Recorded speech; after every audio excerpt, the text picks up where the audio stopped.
बिद्री साखर कारखान्याच्या इथेनॉल निर्मिती प्रकल्पावर पुणे विभागाच्या राज्य उत्पादन शुल्क विभागाने रात्रीची तपासणी करून परवाना रद्द केल्याच्या कारवाईला मुंबई उच्च न्यायालयाने स्थगिती दिली।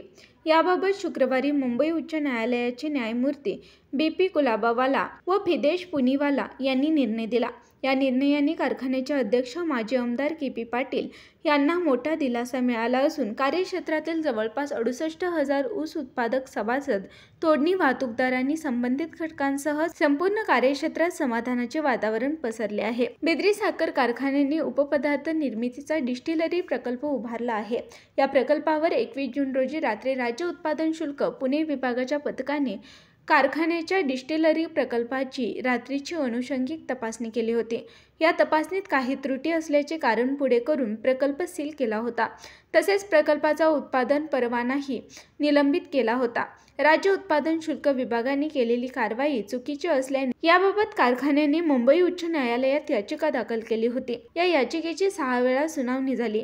त्यामध्ये कारखाना व राज्य उत्पादन शुल्क विभाग या दोघांच्याही बाजू समजावून घेण्यात आल्या।